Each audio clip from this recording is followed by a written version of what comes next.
Olá, este é o Poder Entrevista. Eu sou o Dini Nascimento, repórter do Poder 360 e vou entrevistar Guilherme Mello, secretário de Política Econômica do Ministério da Fazenda. O economista e sociólogo Guilherme Santos Mello tem 39 anos. É doutor em Ciências Econômicas pela Unicamp, Universidade Estadual de Campinas, e professor de Economia da Instituição de Ensino Superior. É secretário de Política Econômica desde janeiro de 2023.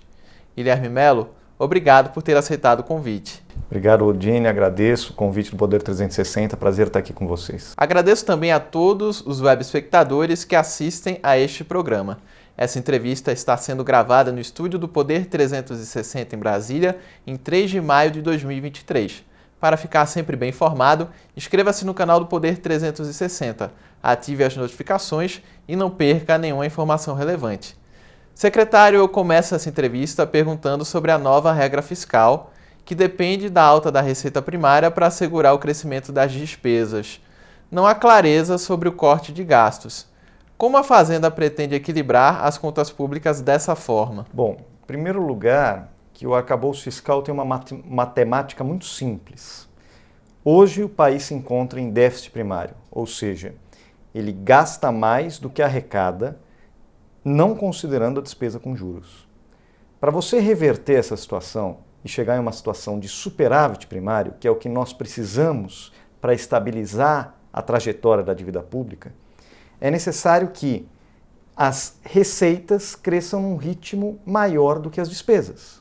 Porque se o contrário acontecer, se as despesas crescerem mais rapidamente do que as receitas, você só aumenta o déficit ao invés de reduzi-lo. Então, a aritmética da regra é muito simples e evidente. Uma vez que você estabelece que as despesas poderão crescer no máximo 70% do crescimento das receitas, ao longo do tempo, você vai reverter a situação de déficit primário para uma situação de superávit primário. Como nós colocamos travas para cima e para baixo no crescimento da despesa, ou seja, se a receita crescer muito, a despesa vai crescer no máximo 2,5% em termos reais, acima da inflação, ao ano. E se a receita cair, a gente estiver numa recessão, a despesa vai se manter num nível mínimo de 0,6%. Essas travas fazem com que o arranjo fiscal se torne anticíclico, ou seja, no momento de grande crescimento, você poupa para os momentos ruins, os momentos de queda da arrecadação e do PIB. Além disso, você cria uma situação onde, caso a receita cresça num ritmo maior, seja porque nós estamos trabalhando numa recomposição do patamar de receitas públicas perdido nos últimos anos, seja porque nós achamos que a economia vai começar a crescer mais rapidamente e junto com o crescimento econômico vem um aumento de receitas, em qualquer uma dessas duas situações, a trava de 2,5 vai permitir que quanto mais receita você tiver, maior vai ser o seu resultado primário. Então, o arcabouço ele funciona com um ritmo de crescimento maior ou menor das receitas. Ele funciona nos dois casos, mas é evidente que se crescer mais e arrecadar mais, o objetivo de recuperar o resultado primário positivo virá mais rapidamente. E nós estamos sim falando em cortar despesas, mas nós não estamos falando em cortar a despesa do Bolsa Família, em cortar investimento público que gera emprego, que gera renda, em cortar o Minha Casa Minha Vida. Ao contrário, nós estamos recriando esses programas porque eles são investimentos de boa qualidade, que geram emprego, renda, distribuem renda, combatem a fome, a pobreza. Então, são investimentos de boa qualidade. O que nós estamos falando em cortar são os gastos de má qualidade. Quais são esses? Os chamados gastos tributários. Gastos tributários são renúncias, desonerações, isenções, que muitas vezes não têm nenhuma justificativa econômica. São uma emenda que foi colocada numa lei, numa medida provisória, ninguém viu, passou e de repente aquilo lá está retirando bilhões de reais de arrecadação do Estado. Então o que nós estamos falando é, esses gastos tributários que não geram emprego, não geram renda, apenas concentram a renda em um pequeno grupo de pessoas, esses nós vamos cortar, nós vamos combater para financiar adequadamente as políticas públicas que vão gerar o crescimento e o desenvolvimento do país.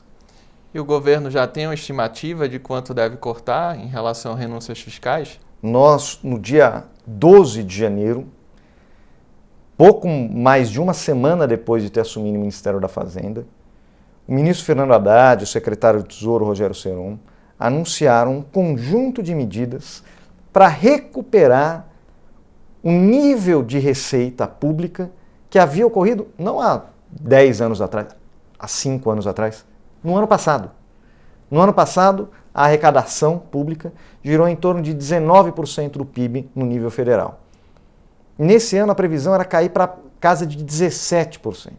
Uma queda quase que sem precedentes, uma queda como se nós tivéssemos uma grande crise, uma grande recessão. E o que justifica essa queda? Por quê?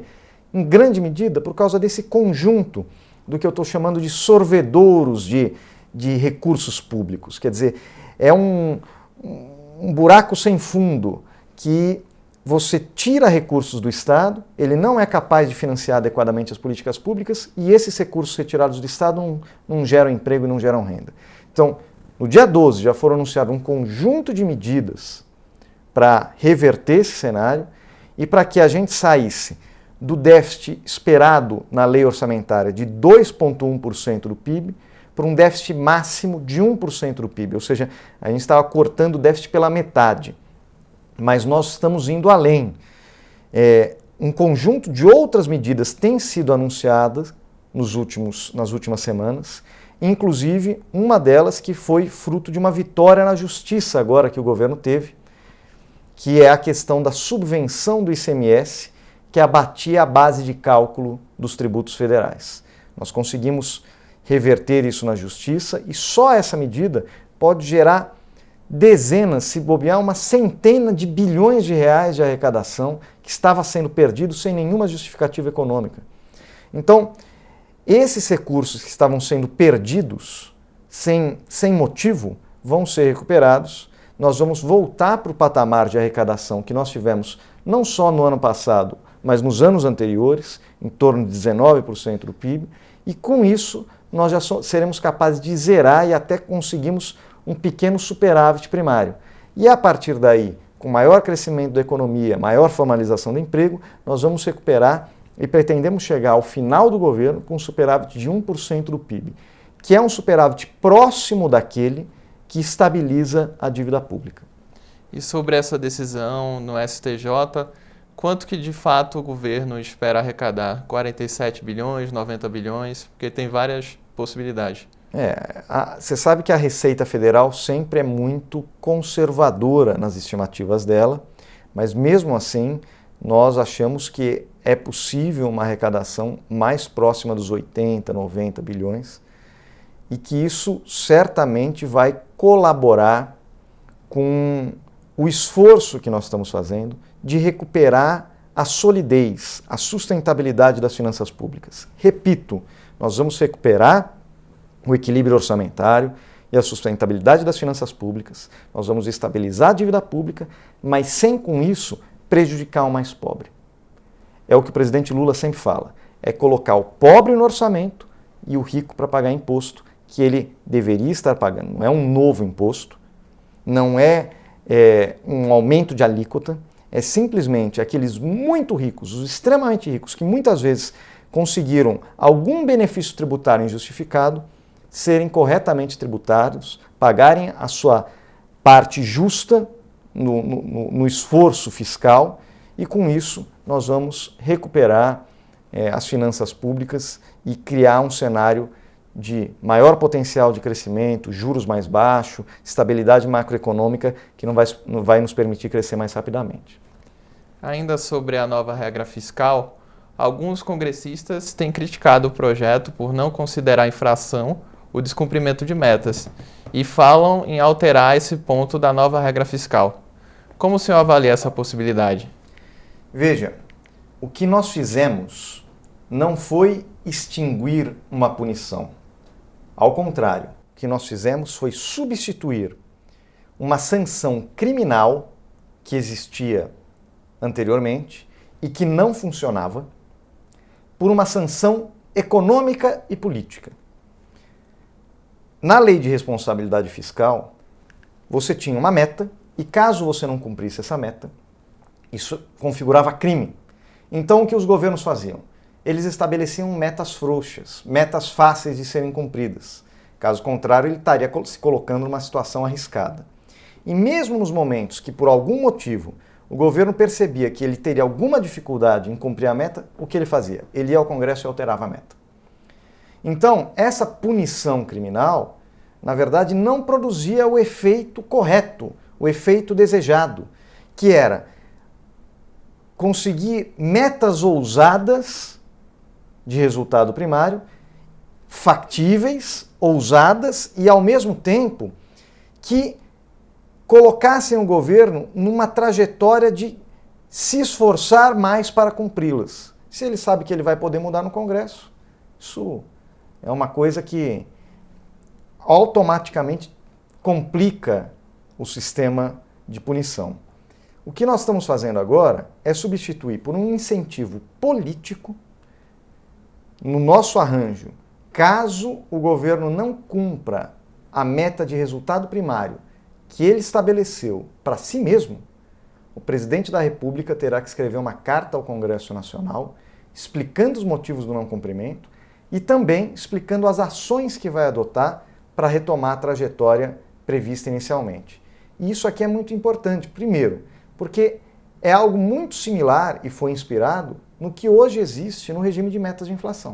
O regime de metas de inflação é assim: o Banco Central tem uma meta, ele tem as bandas da meta, e caso o resultado ao final esteja fora das bandas da meta, ele escreve uma carta ao Congresso Nacional, explica o porquê ele não cumpriu e como fazer para voltar. E o regime de metas da inflação, com todas as questões que nós podemos discutir, é um regime que é razoavelmente bem estabelecido no Brasil e que tem funcionado. Então nós nos inspiramos no que tem dado certo, mas acrescentamos uma punição a mais, uma punição econômica.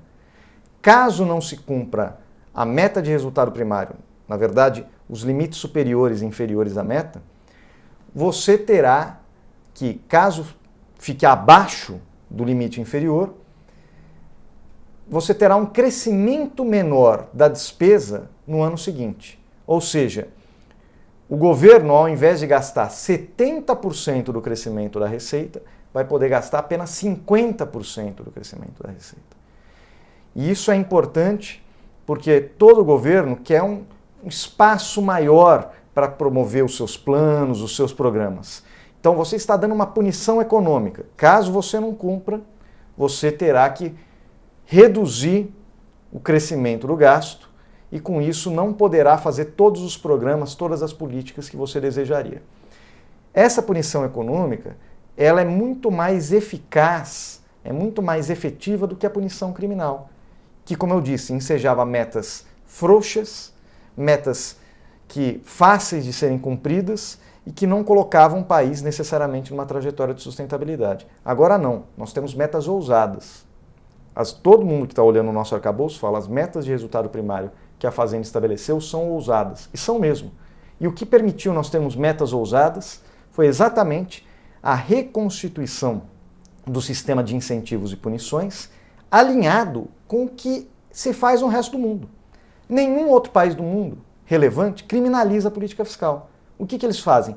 Criam incentivos, criam punições econômicas, incentivos políticos para você cumprir. Foi exatamente o que a gente fez, alinhar o Brasil com o que se faz no resto do mundo. Então, com essa nova regra fiscal, não há risco de o governo ir lá no Congresso e tentar afrouxar? Veja, o Congresso sempre é soberano, é evidente. O Congresso, inclusive, muito recentemente, alterou a Constituição por 4 vezes para garantir mais espaço fiscal para o governo anterior, certo? Mas, com esse novo arranjo, nós acreditamos que o governo ele não tem a motivação que ele tinha no passado de alterar as metas. Por quê? Porque ele não vai ser punido criminalmente. Ele não vai ser responsabilizado criminalmente. Ele vai ter uma sanção econômica e política, que é plenamente justificada e plenamente passível de cumprimento. Quer dizer, o governo, claro, é um custo para o governo, seria por isso que ele vai se esforçar para, durante o ano, entregar a meta que ele se estabeleceu, mas caso por algum motivo, fora do seu controle, ele não consiga fazer isso, ele não vai para a cadeia. Então ele não precisa mudar a meta. Ele precisa ter os instrumentos, e nós estamos mantendo os instrumentos, a possibilidade de fazer contingenciamentos, a possibilidade dele recuperar o resultado pelo lado da receita também, como nós estamos fazendo, recuperando receitas. Então, ele tem os instrumentos para entregar a sua meta. E caso ele não consiga, ele vai sofrer uma sanção política e econômica, criando um incentivo para ele cumprir a meta no mesmo ano. Essa nova regra fiscal prevê bloqueio de recursos ou não? Ele prevê a possibilidade de bloqueio de recursos. O governo continua dispondo do instrumento do bloqueio do contingenciamento para cumprir as suas metas. A diferença é a seguinte: na LRF original, como era crime não cumprir a meta, o que os gestores faziam? Eles, logo no início do ano, faziam um mega contingenciamento, certo? De dezenas de bilhões de reais, que ele só ia liberar esse recurso lá no final do ano, caso ele percebesse que ele ia cumprir a meta. Quando ele liberava esse recurso nos últimos 2 meses do ano, os gestores públicos, os executores da política pública, saíam correndo em desespero para alocar esse volume enorme de recursos que estava congelado e foi liberado de uma hora para outra. Isso prejudicava enormemente a capacidade de planejamento e a qualidade do gasto público. Porque é evidente que um gasto que você faz de maneira planejada, seguida, continuada, é muito melhor e muito mais bem pensado do que um gasto que você faz de última hora, numa canetada, porque você precisa empenhar aquele recurso, caso contrário você não poderá usá-lo. Então, nós melhoramos também a qualidade da governança fiscal, que nós chamamos de governança fiscal. Ou seja, o governo continua dispondo de todos os instrumentos necessários para ele alcançar suas metas. E ele pode utilizá-los sempre que ele achar correto e adequado. Agora, ele não será mais obrigado a, no início de cada ano, fazer um mega contingenciamento que prejudica a qualidade e o planejamento do Estado. Ele poderá fazer isso ao longo do período, caso ele ache necessário e caso ele veja que ele está se desviando demasiadamente daquela meta que ele se estabeleceu. Sobre o rito da proposta no Congresso, havia uma expectativa de que fosse votada até 10 de maio na Câmara. Nesse meio tempo, CPIs vão ser instaladas, como a do 8 de janeiro. Diante disso, a Fazenda já trabalha com outros prazos para a votação da proposta? Veja, quem estabelece prazo e o rito, obviamente, é o presidente da Casa, o presidente Arthur Lira, os líderes do Congresso. O presidente tinha colocado a ideia de votar até 10 de maio.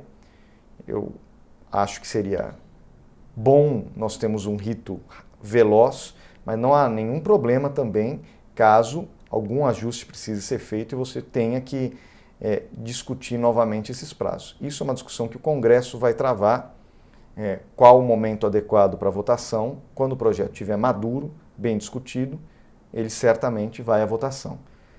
Nós, da Fazenda agora, estamos trabalhando para explicar a proposta, justificar e colocar as vantagens das nossas escolhas em detrimento do que havia no passado, porque boa parte das críticas que nós temos recebido vão na direção, como você disse, de voltar ao que era antes. Olha, antes era assim, por que você não faz igual ao que era antes? Bom, porque antes deu errado. O conjunto de regras fiscais que nós temos hoje, há um consenso, ela não tem mais credibilidade, ela não gera mais previsibilidade para a política fiscal, ela é procíclica, ela não ajuda o Estado a financiar e planejar adequadamente os seus gastos e investimentos. Então, a questão é como alinhar as regras fiscais brasileiras ao que há de mais atual no debate fiscal, de política fiscal, de regras fiscais no mundo. E foi esse esforço que nós fizemos. Nós pegamos as experiências internacionais, olhamos a experiência brasileira, falamos como nós podemos corrigir aquilo que nós já sabemos fazer, que nós já fazemos, que é uma regra de resultado primário e uma regra de gastos, mas à luz e nos inspirando no que várias outras experiências internacionais bem-sucedidas têm nos mostrado. Foi isso que nós fizemos, é isso que nós estamos explicando, estamos completamente abertos para o debate, tanto aqui na imprensa, quanto com os parlamentares. Sobre o boletim macroeconômico, o próximo sai nesse mês. No primeiro, que saiu em março, o governo reduziu a projeção de alta do PIB de 2,1% para 1,6% em 2023. Esse percentual, contudo, ainda supera a mediana do mercado de 1%. E pelas variáveis macroeconômicas, o senhor avalia que há espaço para que a economia brasileira cresça mais esse ano ou não? Olha, nós estamos tendo surpresas muito positivas com o nível de atividade no primeiro trimestre do Brasil. Inclusive, o indicador do Banco Central veio muito forte, né, nesse último mês. E o IBCBR, que é um indicador que tenta, digamos assim, antecipar o PIB. O mercado de trabalho está se mostrando mais resiliente, né? Os indicadores fiscais estão vindo bons também. Nós temos o Prisma Fiscal, que é uma pesquisa que nós fazemos com participantes do mercado acerca das previsões deles sobre as variáveis fiscais. O Prisma Fiscal previa, no mês passado, um déficit de 15 bilhões, o déficit foi de 7, foi metade do previsto no Prisma Fiscal, veio muito melhor do que o previsto. Então, um conjunto de variáveis nos levam a crer que a economia brasileira pode crescer mais. O mercado financeiro, através do Boletim Focus, ou uma parte do mercado que participa do boletim, tem revisado sistematicamente para cima as suas projeções de crescimento. Até alguns meses atrás 0,8%, hoje já está em 1%. Eu acredito que vai subir mais assim que nós tivermos novos dados de atividade. Isso é uma constante no Brasil e no mundo. Conforme os dados vão saindo, você vai mudando as suas projeções. E hoje já temos bancos, como por exemplo o Bradesco, que revisou a previsão dele de crescimento para 1,8%, certo? É um banco importante. Então, nós na Fazenda estamos preparando os nossos modelos para construir um novo boletim macrofiscal, que vai ser lançado esse mês, mas nós estamos com uma impressão, uma sensação baseada nos dados, nas informações que nós dispomos, de que sim, será possível o Brasil crescer mais fortemente esse ano, inclusive do que aquilo que nós enxergávamos 2 meses atrás. Sobre a questão dos juros, o governo como um todo tem criticado o percentual da Selic, que hoje está em 3,75%. O governo avalia que é possível um corte de juros em pouco tempo ou não? Possível é, mas obviamente essa decisão sobre qual o melhor momento e a melhor estratégia não cabe ao secretário de Política Econômica e sim às autoridades monetárias. O que eu avalio são os indicadores macroeconômicos, né? E como eu disse para você, esses indicadores estão vindo bastante positivos. Do ponto de vista do mercado de crédito, nós ainda temos um processo de desaceleração do mercado de crédito, né? As taxas estão altas, o número de concessões tem caído, as empresas em particular estão tendo dificuldades de acessar o sistema de crédito, o que é uma consequência até esperada de uma política monetária restritiva ou significativamente contracionista, como diz o próprio Banco Central em seus comunicados. Dado o mercado de trabalho ainda não num momento punjante e um mercado de crédito em desaceleração, e também dado as informações que nós temos tido acerca dos preços, em particular alimentos que têm vindo bastante controlados, né, nós acreditamos que do ponto de vista macroeconômico há absolutas condições para nós pensarmos no início de um processo de flexibilização da política monetária, o que ajudaria a harmonizar o esforço que nós estamos fazendo na parte fiscal, quer dizer, reduzindo gastos tributários, melhorando o resultado primário, com a política monetária que poderia ser um pouco menos contracionista ou iniciar um processo de flexibilização. Mas como eu disse, essa é uma avaliação do ponto de vista macroeconômico e, obviamente, quem faz a avaliação do conjunto de variáveis, inclusive expectativas, etc., é a autoridade monetária, é ela que vai definir o melhor momento para iniciar esse processo de flexibilização. O Ministério da Fazenda trabalha em algum projeto para ajudar a reduzir a taxa de juros estrutural do Brasil? Nós estamos trabalhando agora num projeto, em 2 projetos. Um deles é o arcabouço fiscal. Por quê? Ao você recuperar a credibilidade e previsibilidade da política fiscal, você ajuda a reduzir os prêmios de risco. Reduzindo os prêmios de risco, também é possível que você crie um ambiente melhor para você reduzir estruturalmente a taxa de juros no Brasil. Nós também estamos trabalhando numa reforma tributária que aumenta o potencial de crescimento da economia brasileira. E com isso, você também melhora as perspectivas macroeconômicas desse país, inclusive fiscais, porque quando você cresce mais, você arrecada mais, a relação dívida-PIB melhora, porque o PIB, que é o denominador, está crescendo mais rapidamente. Então, todos esses fatores colaboram para um cenário de menor risco, de menor taxa de juros, de maior crescimento econômico. Obviamente que existem um conjunto de outras medidas, por exemplo, melhorias regulatórias no mercado de crédito, etc., que não afetam diretamente o que nós chamamos de taxa neutra, né? Mas que melhoram as condições das empresas e das famílias acessarem o mercado de crédito.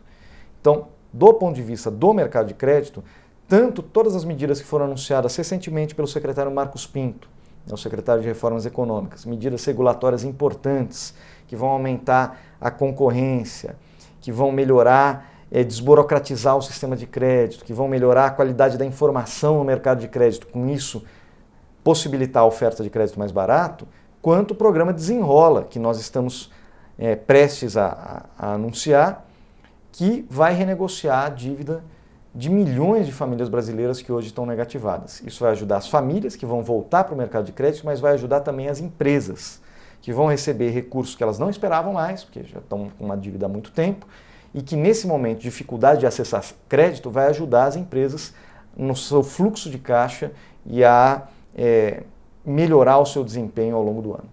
O ministro Haddad esperava lançar o Desenrola em fevereiro. O cronograma está atrasado. O que falta então para o Desenrola sair? O Desenrola é um programa que o seu desenho já está pronto. O que está sendo finalizado agora é a parte operacional. Tem uma parte técnica de tecnologia de informação, desenvolvimento de sistema, para colocar o programa de pé. Isso, obviamente, exige um tempo.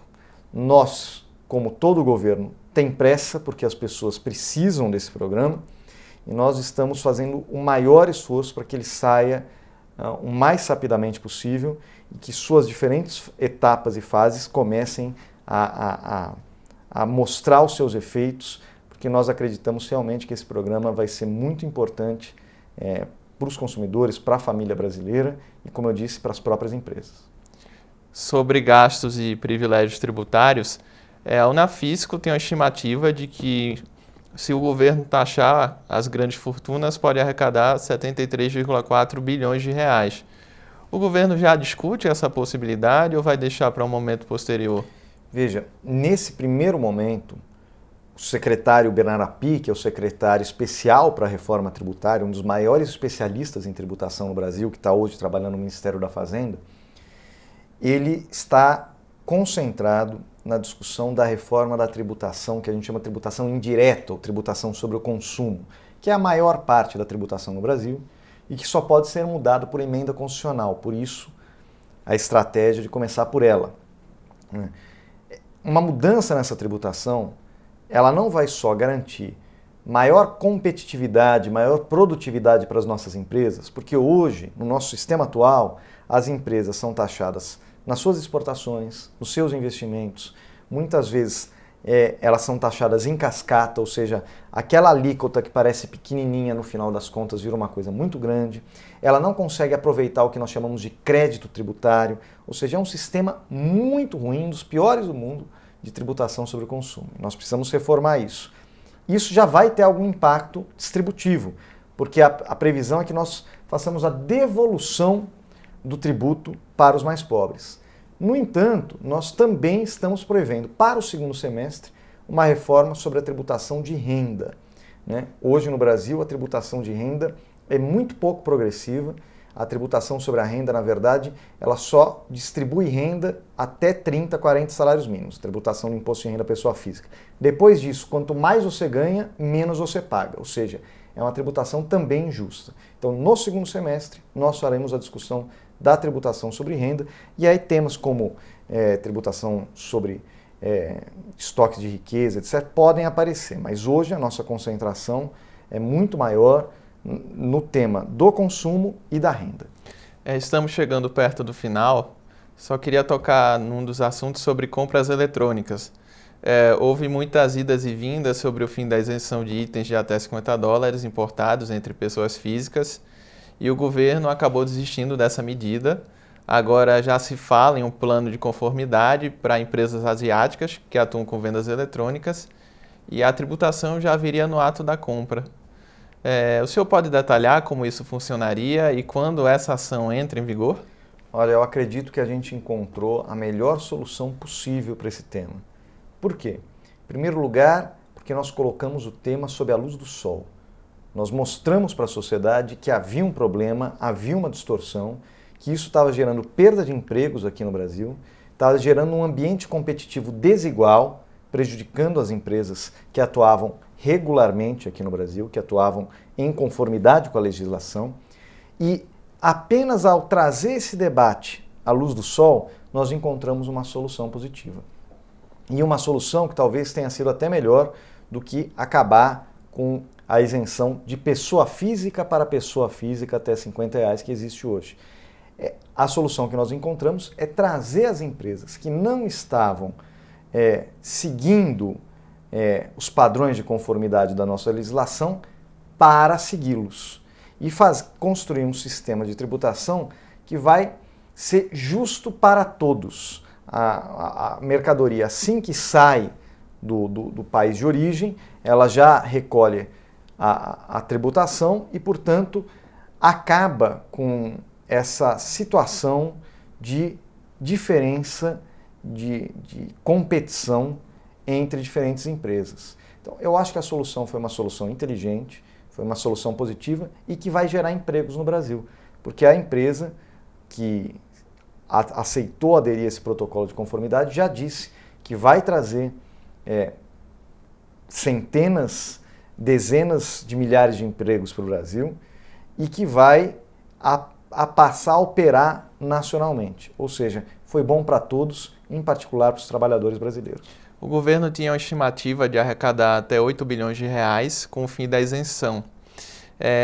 Já trabalha numa possibilidade, num caminho de suprir esses valores? Acha que vai suprir com essa medida ou não? Certamente, ao longo do tempo, conforme todas as empresas aderirem ao protocolo de conformidade, você vai aumentar a arrecadação, porque essas empresas hoje estão fora do sistema, digamos assim, e, portanto, não recolhem os tributos como as demais. Mas, repito, muito mais importante do que esse ganho de arrecadação é você criar um sistema, um mercado competitivo justo para todos, onde todos compitam em condições de igualdade. Com isso você gera emprego, você gera desenvolvimento aqui no Brasil. Então, eu acho que muito mais do que a arrecadação, a melhoria do ambiente competitivo vai ser o grande ganho final dessa história toda, além da geração de empregos, como eu disse, que vai ocorrer aqui no Brasil. E no curto prazo, há uma garantia do governo para proteger as varejistas brasileiras da concorrência desleal? A garantia é exatamente o programa de conformidade. Quer dizer, uma vez que implementado, você vai resolver de uma vez por todas o problema que nós verificamos hoje. Então é um problema que já vem de algum tempo, já vem de alguns anos, vem piorando com o tempo. Nós trouxemos ele à luz do sol e demos uma solução adequada. Chega ao final essa edição do Poder Entrevista. Em nome do jornal digital Poder 360, eu agradeço ao secretário Guilherme Mello. Obrigado, prazer estar aqui com vocês. Agradeço também a todos os web espectadores que assistiram a este programa. Essa entrevista foi realizada no estúdio do Poder 360 em Brasília, em 3 de maio de 2023. Para ficar sempre bem informado, inscreva-se no canal do Poder 360, ative as notificações e não perca nenhuma informação relevante. Muito obrigado e até a próxima!